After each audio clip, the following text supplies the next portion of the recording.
अस्सलाम वालेकुम class 7, how are you? I hope you all are fine. क्या हाल है? हम सबके खैरियत से हैं। तो now we are going to start new chapter, second chapter, chapter number 3, atmosphere. Today's objectives are: describe the atmosphere of the earth, describe the composition of the atmosphere, and describe the layer structure of the atmosphere. ठीक है, तो आज at the end of this session आज हम जो है वो atmosphere को डिस्कस करेंगे कि जमीन का एटमॉस्फेयर कैसा है, कंपोजिशन ऑफ द एटमॉस्फेयर और layered structure of the atmosphere की हम बात करेंगे। Now your page number 11, atmosphere. Read page number 19, open your books. Our earth is comprised of many natural resources. The atmosphere is one of the most precious natural resources that sustain life on earth. The atmosphere is a thin layer of gases and dust particles around the earth. It is commonly called air. The air of the atmosphere is colorless, odorless, and tasteless. It cannot be felt unless it moves as a wind. The air has weight and exerts pressure on the earth surface. आप सबको पता है कि air जो है, atmosphere जो है, वो एक थिन लेयर ऑफ गैसेस से बना हुआ है और इस थिन लेयर ऑफ गैसेस की वजह से एटमॉस्फेयर जो है वो डस्ट पार्टिकल्स और कुछ गैसेस हैं जो कि मिलकर जो है वो हमारा पूरा एटमॉस्फेयर को बनाती हैं। एटमॉस्फेयर की अगर हम एयर की बात करें तो एयर में जो है वो कलरलेस, ऑर्डरलेस और टेस्टलेस है और इसकी जो है जो हवा जो है वो जाहिर सी बात है, it can not be fed unless that moves in it. तो द अब हम क्या बात करते हैं कि तमाम अगर हम बात करें कॉम्पोजिशन ऑफ द एटमॉस्फेयर की, तो nitrogen oxygen are the two gases which make up 99% of the earth's atmosphere. They are called constant gases because they are always present in the vapors, and ozones are some other gas present in the atmosphere. These gases are similar amount, do not keep a constant proportion, and therefore they are called variable gases. हमें पता है कि different gases का mixture मिलकर जो है वो क्या बनाता है, एटमॉस्फेयर बनाता है। और आपको यहाँ पर मिक्सचर ऑफ गैसेस, यहाँ पे मेजर गैसेस जो एटमॉस्फेयर की हैं, xenon, neon, hydrogen, helium, krypton, carbon dioxide, ये तमाम की तमाम गैसेस आपको नजर आ रही हैं। इन तमाम गैसेस का जो है वो मिक्सचर क्या है, atmosphere. Mixture of gases and air are collective known as atmosphere. Air के अंदर कुछ गैसेस हैं जिनकी कुछ प्रोपोर्शंस हैं 21 है। तो नाइट्रोजन जो है वो हवा के अंदर या एटमॉस्फेयर के अंदर सबसे ज्यादा पाई जाती है, दैट इज 78%। ऑक्सीजन नाइट्रोजन से कम पाई जाती है, दैट इज 20%। और कार्बन डाइऑक्साइड की अगर हम बात करें तो उसका वॉल्यूम या परसेंटेज जो है वो 0.038। कार्बन डाइऑक्साइड का अमूमन अमाउंट जो है वो वेरिएशन करता है। क्यों? क्योंकि ये पोल्यूशन की वजह से आपका वेरिएशन करता है। हम इन गैसेस को अगर सेपरेटली देखें तो सबसे पहले नाइट्रोजन, एटमॉस्फेयर नाइट्रोजन जो सबसे ज्यादा अबंडेंट गैस है वो है नाइट्रोजन। नाइट्रोजन की जो कंसंट्रेशन है एटमॉस्फेयर की वो 78% है। नाइट्रोजन प्लांट्स, बैक्टीरिया और एनिमल्स के लिए बहुत ज्यादा जरूरी है, उनके सर्वाइवल के लिए। प्लांट्स डायरेक्टली कभी भी नाइट्रोजन को एटमॉस्फेयर से नहीं लेते, बल्कि उनके प्लांट्स नो रूट से इनहेल करते हैं। और उसकी अगर हम बात करें कंबशन की, तो कंबशन के लिए भी नाइट्रोजन बहुत ज्यादा इंपॉर्टेंट है और बगैर नाइट्रोजन के हम कंबशन को कंट्रोल नहीं कर सकते। फिर हम बात करते हैं ऑक्सीजन की। तो आफ्टर नाइट्रोजन, ऑक्सीजन की कंसेंट्रेशन नाइट्रोजन के बाद सबसे ज्यादा होती है और दैट इज 21%। कंबशन के लिए भी ऑक्सीजन बहुत जरूरी है और बगैर ऑक्सीजन के हम फायर प्रोड्यूस नहीं कर सकते। ऑक्सीजन को हम लाइव गैस भी कहते हैं और हम बगैर ऑक्सीजन के जिंदा नहीं रह सकते, क्योंकि we inhale oxygen are breathing process जब तक हमें। हाँ, अगर हम फिर कार्बन डाइऑक्साइड की बात करें तो कार्बन डाइऑक्साइड जो है वो टाइम टू टाइम वेरी करता है, क्योंकि जैसे जैसे पोल्यूशन बढ़ता है वैसे वैसे कार्बन डाइऑक्साइड की अमाउंट भी एटमॉस्फेयर में चेंज होती रहती है। पहले क्योंकि ह्यूमन बीइंग कार्बन डाइऑक्साइड जितना एक्सेल करते थे उतने ही प्लांट्स को है वो इनहेल कर लेते थे, तो उसकी वजह से कार्बन डाइऑक्साइड का लेवल एटमॉस्फेयर में बैलेंस रहता था। लेकिन अब क्योंकि इतनी ज्यादा इंडस्ट्रीज और फैक्ट्रीज बन गई हैं तो लेवल जो है कार्बन डाइऑक्साइड का बैलेंस जो है वो डिस्टर्ब हो गया। तो इसकी वजह से कार्बन डाइऑक्साइड का अमाउंट जो है वो बढ़ता चला गया आहिस्ता आहिस्ता, और इसीलिए कार्बन डाइऑक्साइड जो है वो सन की रेस जो है वो क्योंकि जाहिर सी बात है कि वो एब्जॉर्ब नहीं कर पाती है, और इसीलिए एटमॉस्फेयर में कार्बन डाइऑक्साइड का जो अमाउंट है वो बढ़ गई, और इसी वजह से ग्रीन हाउस इफेक्ट भी स्टार्ट हो गया। अब अगर हम ओजोन की बात करें तो ओजोन जो है वो ऑक्सीजन मॉलिक्यूल की वजह से सरवाइव होता है, और ये हाईली रिएक्टिव मॉलिक्यूल बनाता है जिसे हम कहते हैं O3। ये अल्ट्रावायलेट रेस सन रेस को एब्जॉर्ब करता है और एटमॉस्फेयर को हार्मफुल रेस से बचाता है। एटमॉस्फेयर को जब हार्मफुल रेस से बचाता है तो क्या करता है, एटमॉस्फेयर को हार्मफुल रेन से बचाता है। अब एटमॉस्फेयर को हार्मफुल रेस से बचाने के लिए ओजोन लेयर की बहुत ज्यादा इम्पोर्टेंट है और बहुत ज्यादा जरूरी है। अगर हम सिग्निफिकेंट, मैंने अभी यही बताई आपको, nitrogen, oxygen, carbon dioxide, ozone, water vapours, ये सारी की सारी बहुत जरूरी है। इन सब चीजों की बहुत ज्यादा इम्पोर्टेंस है एटमॉस्फेयर को बैलेंस रखने के लिए। सबसे ज्यादा हमने बात की कि कार्बन डाइऑक्साइड जो है वो डिफरेंट हो जाता है। फिर मैं बात करूंगी layered structure of the atmosphere की। Layered structure of the atmosphere में there are the three layers, troposphere, stratosphere, mesosphere. First, I read it. The atmosphere is comprised of several layers on the basis of temperature variations. Let's learn about different layers of the atmosphere. Troposphere, it is the atmospheric layer in which we live. The troposphere starts at the Earth's surface and extends to 8 to 14 kilometers. This layer contains water vapors and dust particles. In this layer, altitude has a major influence on temperature. As the temperature decreases with height, the weather forms and change this layer. The upper portion of this layer between the troposphere and the stratosphere is called tropopause. Stratosphere, the stratosphere extends to 50 kilometers from the troposphere. The upper portion of this layer is called stratosphere. It contains the ozone layer.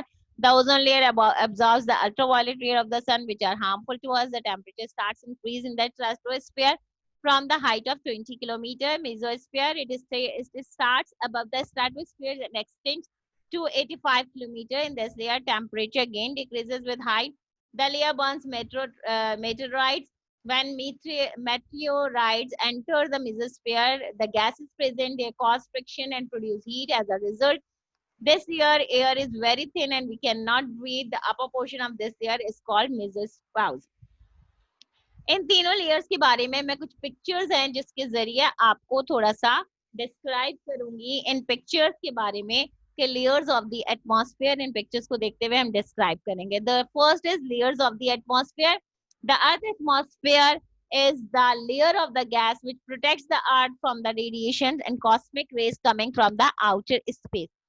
Earth atmosphere layer of gases, हम पहले ही बता चुकी हूँ कि gases की layers जो है वो मिलकर एटमॉस्फेयर बनाती है जो जमीन को प्रोटेक्ट करती है रेडिएशन से और डिफरेंट जो हमारी अल्ट्रावायलेट रेजेस है उनके जरिए स्पेस के दरमियान में और जमीन के दरमियान में ये रेडिएशन होती हैं और इनको जो है वो सेफ रखती है अपने अर्थ को। This atmosphere act as a blanket because it keeps the average temperature of the earth nearly constant. ये जो एटमॉस्फेयर है, जो लेयर ऑफ गैसेस का एटमॉस्फेयर है, ये ब्लैंकेट के तौर पर काम करता है ताकि हमारा अर्थ का टेम्परेचर, एवरेज टेम्परेचर जो है वो कांस्टेंट रहे और बहुत ज्यादा ना हो। The earth atmosphere can be divided into 5 main layers. Earth atmosphere divide होता है 5 मेन लेयर पे जो हम पहले ही बता चुके हैं। Number 1 troposphere, number 2 stratosphere, number 3 mesosphere and number 4 thermosphere. troposphere, stratosphere, mesosphere and thermosphere, ये चार, and the 5 is exosphere, सबसे end वाली। The first layer is tropos. Tropos means change. This layer gets its name from the weather that is constantly changing and mixing up the gases in this part of our atmosphere. Tropos नाम से जाहिर है change, यानी ये layer जो है वो weather को कॉन्स्टेंटली चेंज करती है। मिक्सिंग अप गैसेस के मिक्स होने की वजह से एटमॉस्फेयर का वेदर जो है वो चेंज होता रहता है, इसीलिए इसको कहा जाता है ट्रोपोस्फियर और ट्रोपो means change. This layer is the closest to the Earth's surface on average. The troposphere extends from the ground to about 12 kilometers, यानी 7.5 miles high. जमीन से 7.5 miles ऊंचाई के ऊपर यानी 12 किलोमीटर हाइट के ऊपर जो है ये ट्रोपोस्फेयर मौजूद होती है। The troposphere contains about 75% of all the air in the atmosphere and almost all the water vapors which forms cloud and rain. इस troposphere में 75% जो है वो एयर मौजूद होती है और तमाम के तमाम जितने भी वाटर वेपर मौजूद हैं जो क्लाउड बनाते हैं जो रेन करते हैं वो सारे के सारे ट्रोपोस्फीयर को के ऊपर मौजूद होते हैं। ट्रोपोस्फीयर में 78% nitrogen, 21% oxygen and other gases जिनमें हमने पहले ही बताया organ, carbon dioxide, water vapour 1%, ये सारी चीजें जो है वो शामिल होती हैं ट्रोपोस्फीयर लेयर में। Hot air balloons fly with in the troposphere. Hot air balloon जो फ्लाई करता है वो ट्रोपोस्फीयर के अंदर ही करता है, उससे ऊपर या नीचे नहीं जाता।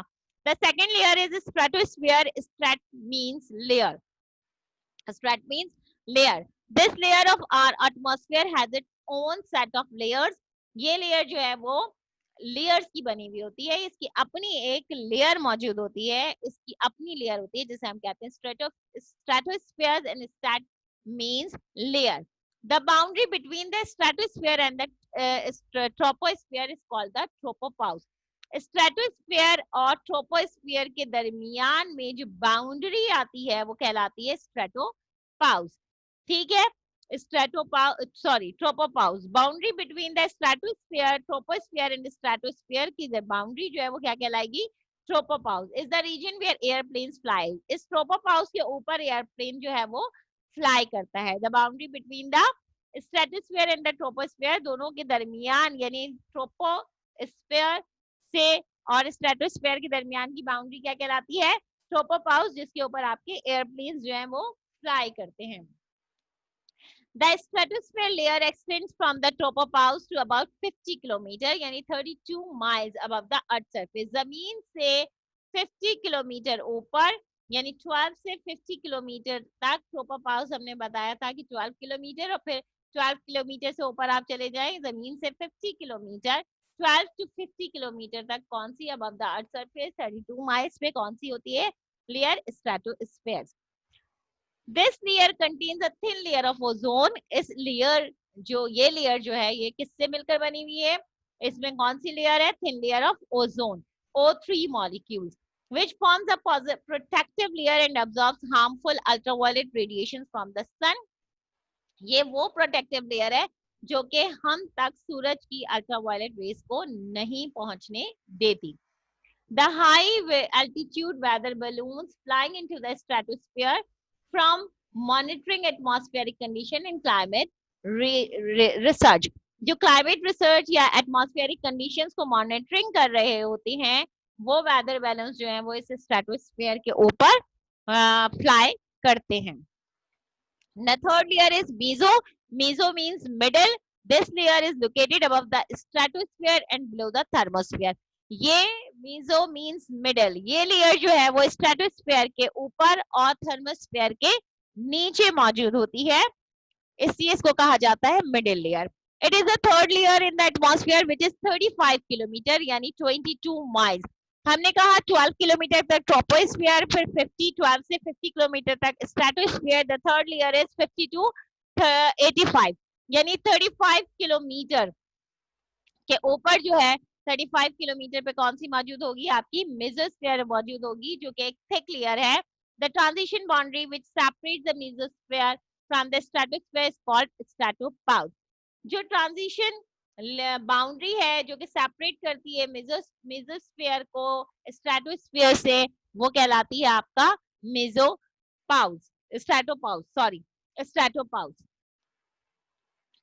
In the mesosphere, fewer air molecules to absorb incoming electromagnetic radiation from the sun। बहुत कम यहाँ पर जो है electromagnetic radiation sun की जो है वो पहुंच पाती है। Most meteors burns up in the atmospheric layers। बहुत सारे meteors जो है वो यहाँ पर atmospheric layers पर आके burn up हो जाते हैं, जल जाते हैं। Most meteors burn up in the atmospheric layer। बहुत सारे मेटियोर्स जो है वो जो कि सितारे जिन्हें हम कहते हैं, ये वो जो कि अब मेटियोर्स हम कहते हैं पीस ऑफ रॉक, छोटे छोटे मैटर के जो रॉक और मैटर छोटे छोटे जो रॉक के पीसेस होते हैं that has been broken off in space and travels through the atmosphere। यानी आसमान स्पेस में भी कुछ रॉक्स पार्टिकल्स होते हैं, वो जो टूटते हैं और टूटकर एटमॉस्फेयर में आते हैं, उन्हें हम कहते हैं मेटियोर्स। रॉक्स पार्टिकल को, a piece of rocks, a small piece of rocks break up and has been broken off into the space and travels through the atmosphere। Space के अंदर ब्रोकन अप हो जाते हैं और फिर जब एटमॉस्फेयर में आते हैं तो उन्हें हम क्या कहते हैं, उन्हें हम कहते हैं मीटियोर्स। और ये जल जाते हैं कहाँ पर, इस एटमॉस्फेरिक लेयर पे। Now most meteors burns up in the atmospheric layer when they cross the mesosphere, friction and momentum cause the meteors burn। यानी फ्रिक्शन, इस मेसोस्फीयर की फ्रिक्शन और मोमेंटम की वजह से ये जो है वो बर्न हो जाता है। And appears a light crossing the sky, और हमें आसमान के ऊपर एक लाइट, रोशनी सी जलती हुई महसूस होती है। अक्सर यह आपने देखा होगा आसमान के ऊपर आपको कुछ बहुत तेजी से रोशनी जो है वो नजर आती है। इसका मतलब है कि वो rocks particle, a piece of rock जो के मेसोस्फीयर की तरफ आया है और वो क्या हो गया है, वो जल गया है उसकी मोमेंटम की वजह से। The fourth layer is thermosphere। Thermo means heat। This layer has extremely high temperature and locate above the mesosphere and below the exosphere।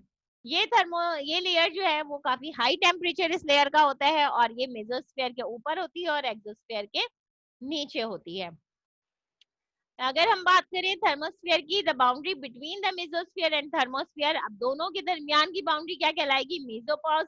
Atmospheric region is called mesopause. It is the coldest part of the earth atmosphere, और ये जमीन के जो atmosphere है उसका सबसे ज्यादा ठंडा हिस्सा होता है। The thermosphere extends from the mesopause to 700 kilometre यानी 435 miles above the surface of the earth. ये थर्मोस्फीयर मेसोपॉज जो है वो तकरीबन मेसोपॉज से 700 किलोमीटर दूर, 700 किलोमीटर तक ऊपर होता है, यानी 435 माइल्स, जमीन से 435 माइल्स ऊपर जो है ये मौजूद होते हैं thermosphere. The thermosphere is the thickest layer in the atmosphere, सबसे ज्यादा थिकेस्ट लेयर है एटमॉस्फेयर की।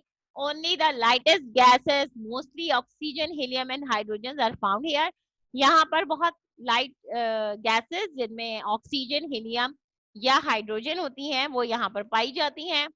The aurora, northern lights and southern lights, aurora, the northern lights and southern lights and satellites mostly occurs in this layer।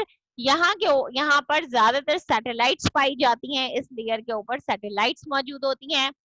Aurora क्या है, an aurora is a natural light display in the sky, वो natural light जो कि sky के ऊपर मौजूद होती है, particularly in the high latitude region that is caused by the collision of energetic charged particles with atoms in the high altitude atmosphere। Atmosphere की बहुत ज्यादा हाई एल्टीट्यूड होने की वजह से जो कि एनर्जेटिक चार्ज पार्टिकल्स होते हैं, जो एटम्स होते हैं, उनका कोलिजन होता है और उसकी वजह से ये एक नेचुरल लाइट होती है जो कि स्काई के ऊपर मौजूद होती है, उसको हम कहते हैं aurora. The last one is exo. Exo means outside, सबसे आखिरी लेयर, fifth layer. The exosphere represent the outermost layer of the Earth's atmosphere। It extends from the top of the thermosphere to 10,000 kilometre. सबसे ऊपरी layer होती है thermosphere के और 10,000 kilometre के ऊपर होती है। 6,214 माइल्स अबव अर्थ सरफेस, जमीन से 6,214 मील जो है वो miles above Earth's surface। In this layer, atoms and molecules escape in the space and higher altitude satellites orbits our planet। हमारे जो प्लैनेट है उसके जितने भी सैटेलाइट्स हैं, हायर एल्टीट्यूड के सैटेलाइट्स, वो यहाँ पर मौजूद होते हैं और इस लेयर के अंदर एटम्स एंड मॉलिक्यूल्स जो हैं वो स्पेस में मूव कर रहे होते हैं। टेम्परेचर वर्सेस हाइट, अगर हम हाइट के साथ टेम्परेचर को नोट डाउन करें तो सबसे ज्यादा 15 डिग्री सेंटीग्रेड अर्थ सरफेस का टेम्परेचर नजर आ रहा होगा आपको। फिर आप देखिए 15 डिग्री सेंटीग्रेड के बाद यहाँ पे आपको तीनों लेयर्स नजर आ रही है, stratosphere, mesosphere, thermosphere, exosphere. Troposphere के टेम्परेचर यहाँ पे सबसे ज्यादा 15 डिग्री सेंटीग्रेड, फिर स्ट्रेटोस्फीयर, इसके बाद मेसोस्फीयर। तो वन बाय वन में आपको टेम्परेचर, ये टेम्परेचर स्केल नजर आ रहा है। 20, 0, -20, -40, -60, -80 और यहाँ पे टेम्परेचर आपको 1200 डिग्री सेंटीग्रेड भी नजर आ रहा है। तो मैं आहिस्ता आहिस्ता आपको टेम्परेचर का बताऊंगी, जो कि एक बार ग्राफ के जरिए आपको टेम्परेचर नजर आ रहा है, टेम्परेचर वर्सेस हाइट। इसके बाद आप ये देखिए स्ट्रेटोस्फीयर ये आ गया, इसके बाद आपको ये -2 डिग्री स्ट्रेटोस्फीयर का टेम्परेचर नजर आ रहा है। Now the -92 degree mesosphere.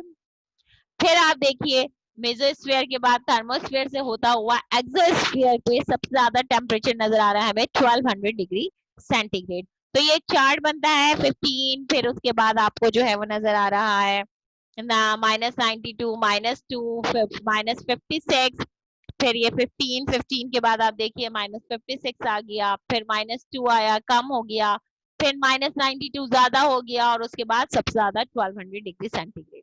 Why it happens, ऐसा क्यों होता है? आप ये देखिए ट्रोपोस्फेयर ड्यूरिंग द डे, दिन के टाइम पे जो ट्रोपोस्फेयर लेयर है, the first layer, a portion of the incoming of the radiant energy from the sun pass through the atmosphere is absorbed and warms the earth's surface. दिन के वक्त क्या होता है कि रेडिएंट एनर्जी जो सूरज से आ रही होती है वो एटमॉस्फेयर को पास करते हुए जो है वो थोड़ी सी जमीन तक पहुंचती है और जमीन को हमारी गर्म रखती है। Then the heat reflect back from the ground to the tropospheric air by conduction and convection process.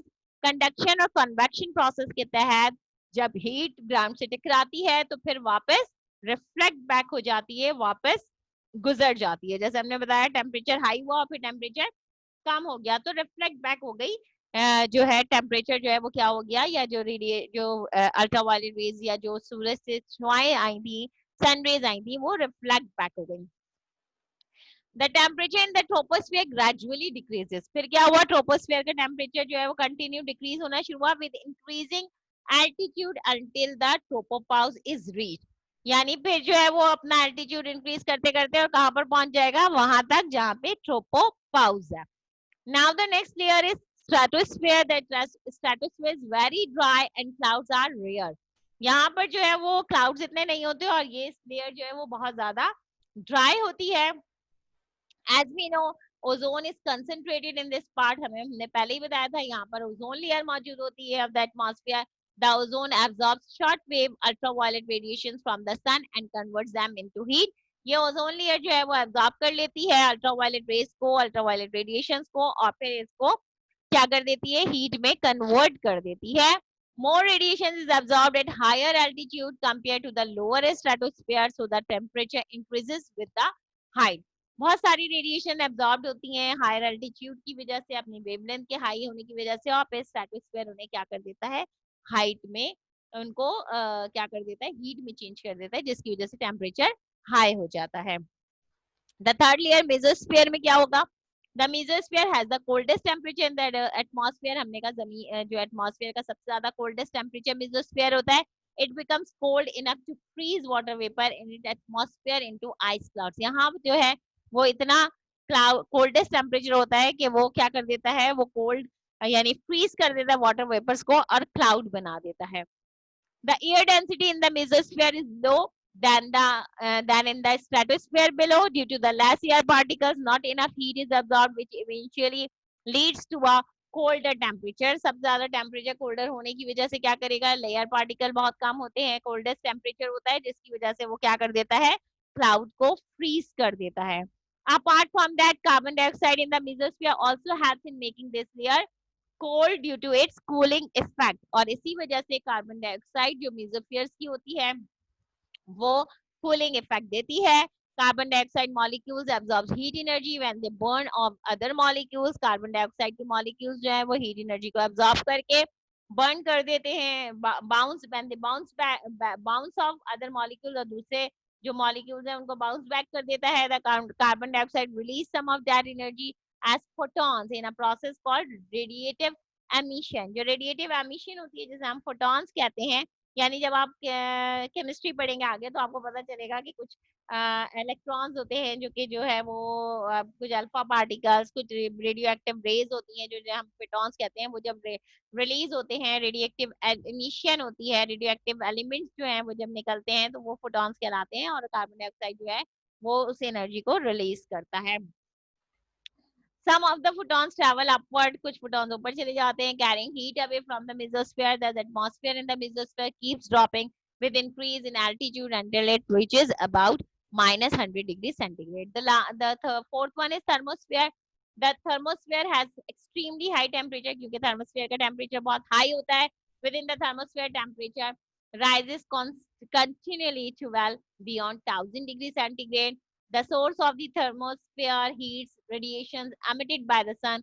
The thermosphere absorbs much of the radiations that Earth receives from the sun, leaving only a fraction to actually reach the surface. Ultraviolet radiations, visible light, and high energy gamma radiations are all absorbed by the thermosphere. Since there is little to no atmospheric gases above the thermosphere, there is no absorption of the heat from solar radiation, and so temperatures so are. Exosphere, the fifth layer, the exosphere is almost a vacuum. The air is very, very thin there, where when air is thin, it doesn't transfer much heat to absorb in the air, even if the air is very, very hot. The temperature in the exosphere varies greatly and can range from 0 to over 1700 degrees Celsius. It is colder at night and much hotter during the day. तीनों layers मैंने बहुत, पांचों layers मैंने आपको बहुत जो है detail में एक्सप्लेन किए हैं. थर्मोस्फीयर, एक्सोस्फीयर आपको डिटेल में विद पिक्चर्स एक्सप्लेन किया है. आई थिंक आपको बहुत अच्छे तरीके से समझ में आया होगा और आपको कोई मसला नहीं हुआ होगा. तो अभी तक के लिए इतना ही. नेक्स्ट हम आगे इंशाल्लाह आगे करेंगे. तो थैंक यू. अल्लाह.